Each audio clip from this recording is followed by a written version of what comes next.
नमस्कार शेतकरी मित्रांनो, आज आपण आलेलो आहे आपल्या शेततळ्यावरती आणि आता चालू आहे मार्च महिना आणि कडाक्याचं ऊन पडलेलं आहे। त्याच्यासाठी आपल्याला हे शेततळं आपलं पूर्ण गच्च भरून ठेवण्याची गरज आहे आणि त्याच्यामध्ये आपण सोडलेला आहे बोर।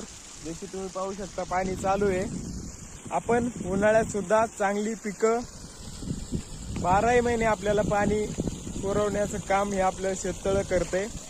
तर अशा रीतीने जर जिथं पाणी कमी आहे त्या ठिकाणी शेततळं भरपूर उपयोगी ठरणार आहे।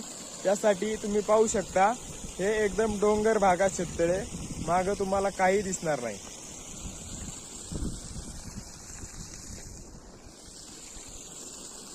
असं जर तुमच्याकडे डोंगर भाग असेल तर डोंगराच्या गळ्याला शेततळं करून तुम्ही सुद्धा कमी क्षेत्रामध्ये जास्त उत्पन्न घेऊ शकता।